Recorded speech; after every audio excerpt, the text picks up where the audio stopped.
Hello my dear students आज आमी आलोचना करिम अनुकूलनी 3.3 दशम श्रेणी गणितर है क्वेश्चन नम्बर 1 सोआ कि दिया आछे प्रतिस्थापन पद्धतिरे तल रैखिक समीकरण जरबर समाधान करा तलत किछुमान रैखिक समीकरण दिया आछे এই रैखिक समीकरणবোৰ কি কৰিব লাগে प्रतिस्थापन पद्धतिरे समाधान কৰিব লাগে सो नम्बर 1 दिया आछे x + y = 14 x - y = 4 सो प्रथमते এইটো আমি प्रतिस्थापन पद्धतिरे समाधान करिम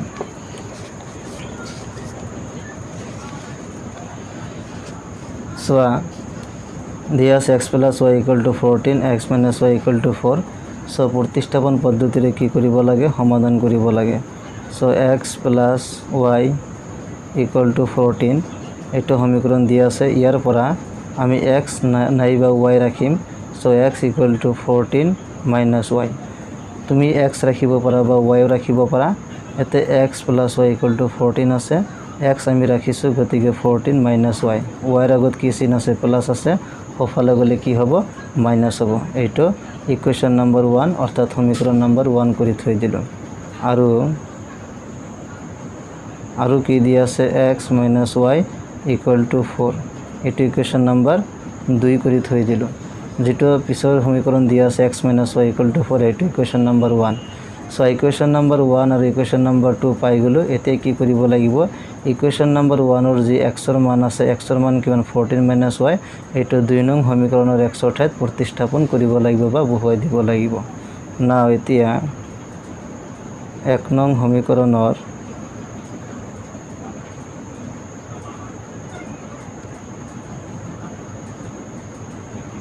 एक नং समीकरणर x ৰ मान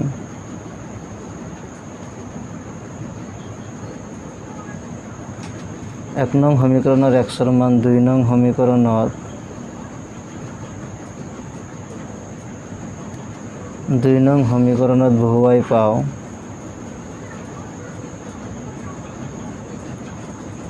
এটো লিখিব লাগিব বহুৱাই পাও বা প্ৰতিস্থাপন কৰি পাও দিলে হ'ব 1 নং সমীকৰণৰ x ৰ মান 2 নং সমীকৰণ বহুৱাই পাও সো 1 নং সমীকৰণৰ x ৰ মান কিমান দি আছে 14 - y এটো 2 নং সমীকৰণত বহুৱাই দিব লাগিব যেহেতু 2 নং সমীকৰণত বহুৱাই দিব লাগিব সেই কাৰণে 2 নং সমীকৰণ ইমপ্লাইজ দিয়া লাগিলে সমীকৰণটো লিখি লোৱা x - y = 4 এটো হল আমাৰ 2 নং সমীকৰণ এতিয়া 2 নং সমীকৰণত কিহৰ মান বহুৱাব লাগে x ৰ মান বহুৱাব লাগে x ৰ মান কিমান 14 - y অৰ্থাৎ ইয়াতে যে x আছে x ৰ ঠাইত কি বহাম 14 - y বহাম কাৰণ x ৰ মান হল 14 - y সো x ৰ ঠাইত বহুৱাই দিলো 14 - y আৰু -y আগৰ পৰাই আছে = 4 ওকে বুজি পাইছা জাস্ট x ৰ ঠাইত আমি কি বহাইছো x ৰ মান 14 - y এটো বহুৱাই দিছো और ইমপ্লাইজ 14 - y কিমান হ'ব -2y = 4 বুজি পাইছা ইমপ্লাইজ -2y = 4 - 14 14 আগত কি চিন আছে প্লাস ওফালে গলে কি হ'ব মাইনাস সো -2y 4 - 14 অর্থাৎ 4 পৰা 14 মাইনাস কৰিব লাগে সো কিমান আহিব -10 আহিব ওকে 14 পৰা 4 বাদ দিয়ে 10 और ইমপ্লাস মাইনাস কি ক্যান্সেল হৈ যাব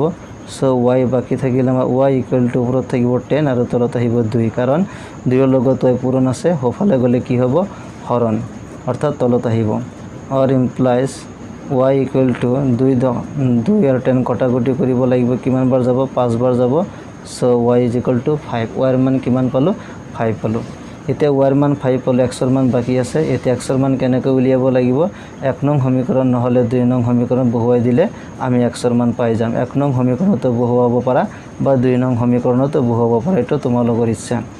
1 নং সমীকৰণ বহুৱালে বেছি ভাল হ'ব কাৰণ সোৱা x = 14 - y x = কৰি থোৱা আছে গতিকে 1 নং সমীকৰণ বহুৱাই দিম এতিয়া y ৰ মান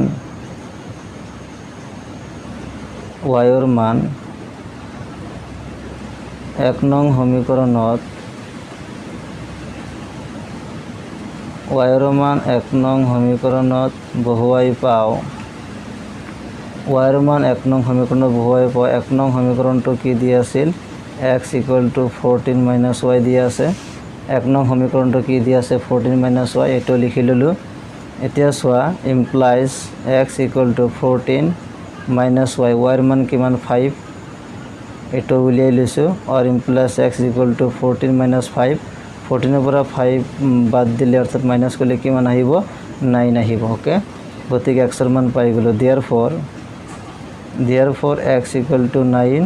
আৰু y ইজ ইকুৱেল টু 5 গতিকে এইটো হ'ল আমাৰ answer x equal to 9 y equal to 5 এইটো হ'ল এনসাৰ 2 নম্বৰত দিয়া আছে s minus t equal to 3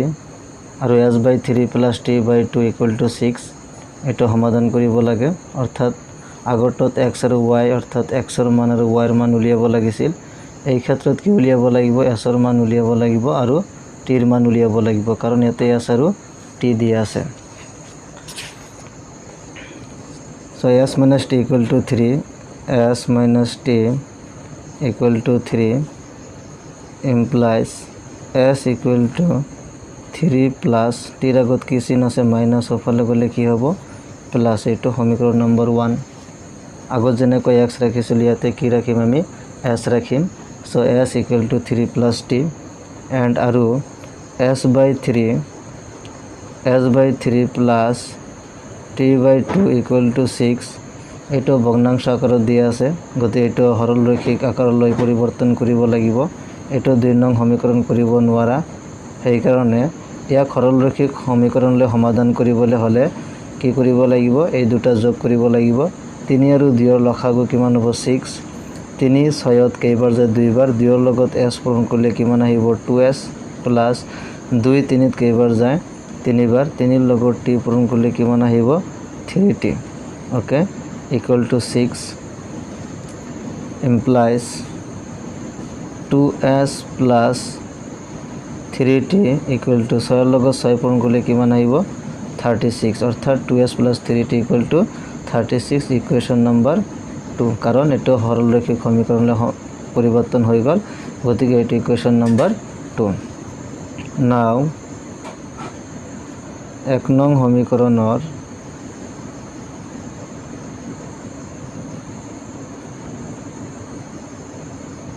1 নং সমীকৰণৰ s ৰ মান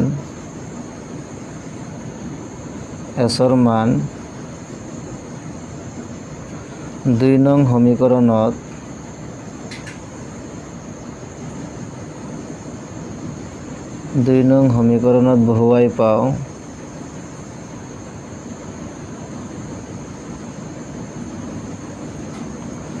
1 নং সমীকৰণৰ s ৰ মান 2 নং সমীকৰণত বহুৱাই পাওঁ 2 নং সমীকৰণ এইটো প্ৰথমতে 2 নং সমীকৰণটো লিখি লওঁ 2 নং সমীকৰণত কি দিয়া আছে 2s plus 3t equal to 36 এইটো দিয়া আছে implies 2s so s ৰ মান কিমান 3 plus t অৰ্থাৎ য'ত s আছে তাতে 3 plus t বহুৱাই দিম so s এতে পূৰণ so কিমান আহিব 3 plus t plus ইয়াতে 3t আগৰ পৰা আছে 3t equal to কিমান 36 ওকে এতিয়া সোয়া 2 ৰ লগত 3 পূৰণ কৰিলে 6 প্লাস 2 ৰ লগত t পূৰণ কৰিলে 2t plus 3t equal to 36 implies 2t plus 3t কিমান আহিব 5t plus 6 equal to 36 অৰ্থাৎ 2t আৰু 3t যোগ কৰিলে কিমান আহিব 5t এতিয়া 5t আমি ৰাখিম equal to 36 minus 6 কাৰণ 6 ৰ আগত কি চিন আছে প্লাস আছে ওফালে গলে কি হ'ব minus implies 5t equal to 36 ৰ পৰা 6 বাদ দিলে কিমান আহিব 30 আহিব or implies t is equal to 30 divided by 5 কাৰণ 5 ৰ লগত t পূৰণ হৈ আছে ওফালে গলে কি হ'ব হৰণ হ'ব এতিয়া 5 30ত কিমান বাৰ যায় 6 বাৰ যায় 5 6 গুণ 30 এতিয়া t equal to 6 এতিয়া t ৰ মান কিমান পালো 6 এতিয়া কাৰ মান বাকি আছে s ৰ মান again আকৌ t ৰ মান 1 নং সমীকৰণত বহুৱাই পাও বা 2 নং সমীকৰণ দিলে হল 1 নং সমীকৰণত বহুৱাই উলিয়াব পাৰা বা 2 নং সমীকৰণত বহুৱাই উলিয়াব পাৰিবা সো 1 নং সমীকৰণত বহুৱাই দিম again t ৰ মান 1 নং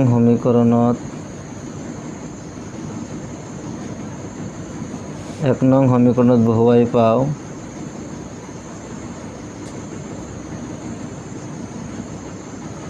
টিৰ মান 1 নং সমীকৰণত বহুৱাই পাওঁ 1 নং সমীকৰণ লিখি লোৱা লাগিলে 1 নং সমীকৰণটো কি আছিল s equal to 3 plus t so 1 নং সমীকৰণ এইটো হল আমাৰ 1 নং সমীকৰণ s equal to 3 plus t তে এই 1 নং সমীকৰণত আমি টিৰ মানটো বহুৱাই দিম implies s is equal to 3 plus t টিৰ মান কিমান পাইছো 6 or implies s is equal to 3 plus 6 কিমান হ'ব 9 গতিকে s equal to 9 আৰু t is equal to 6 গতিকে এইটো হল আমাৰ आंसर गतिके समीकरणৰ সমাধান হল s equal to 9 আৰু t equal to 6 3 নম্বৰত দিয়া আছে 3x - y equal to 3 আৰু 9x - 3y equal to 9 এটো সমাধান কৰিব লাগে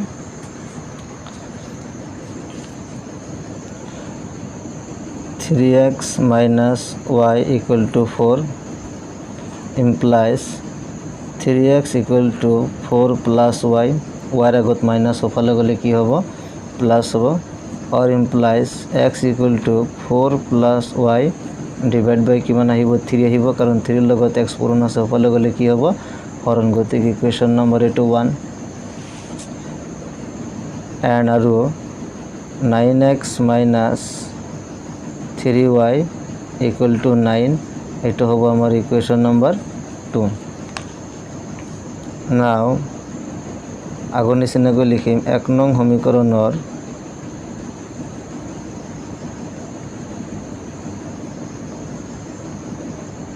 1 নং সমীকৰণৰ x ৰ মান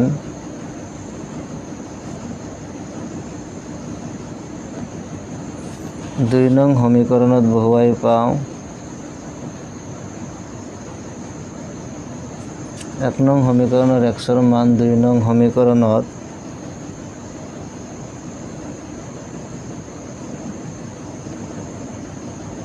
বহুৱাই পাওঁ 2 নং সমীকৰণটো লিখি লওঁ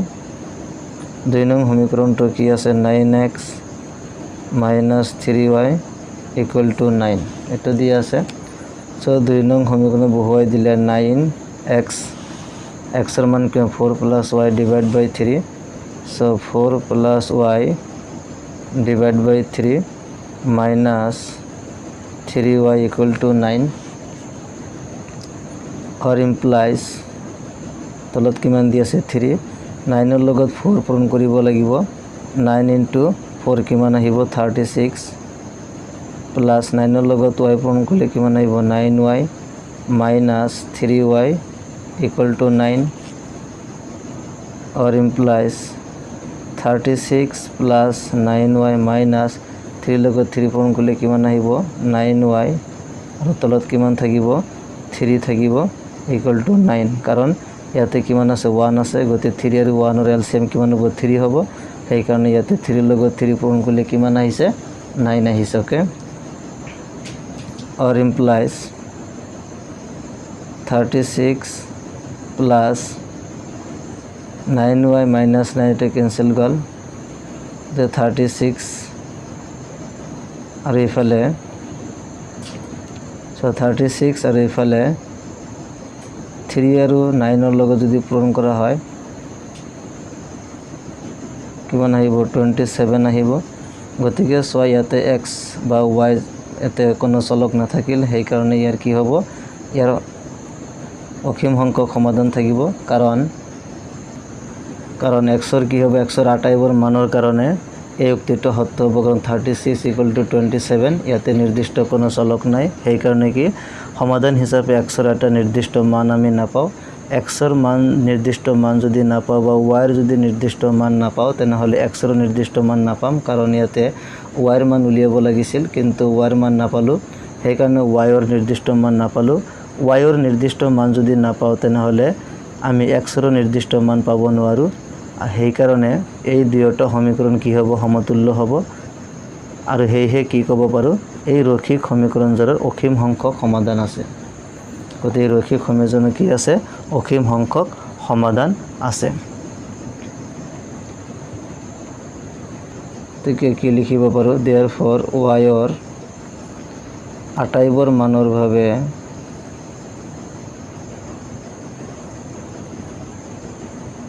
আটাইবোৰ মানৰ বাবে উক্তিটো সত্য।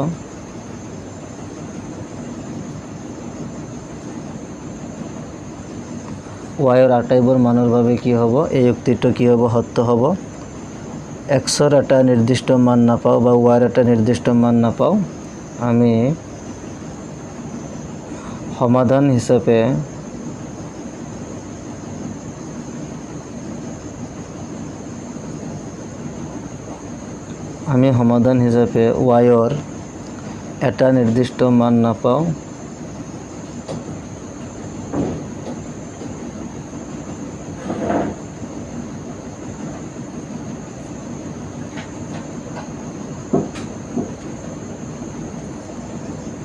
সমাধান হিচাপে ৱাইৰ এটা নিৰ্দিষ্ট মান নাপাওঁ,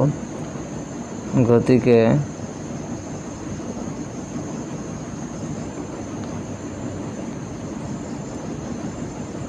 এক্সৰ এটা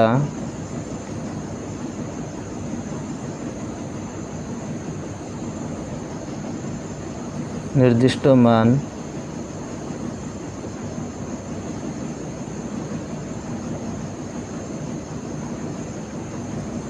পাব নোৱাৰোঁ, গতিকে এক্সৰ এটা নিৰ্দিষ্ট মান পাব নোৱাৰোঁ।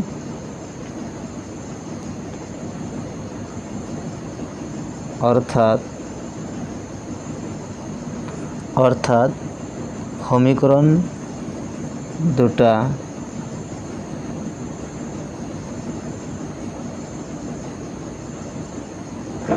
সমীকৰণ দুটা সমতুল্য। সমীকৰণ দুটা কি হ'ব? সমতুল্য।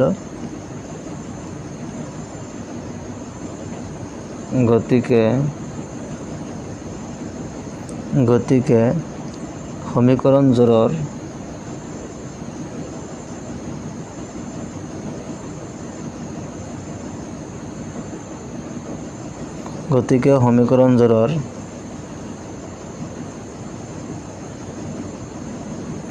অসীম সংখ্যক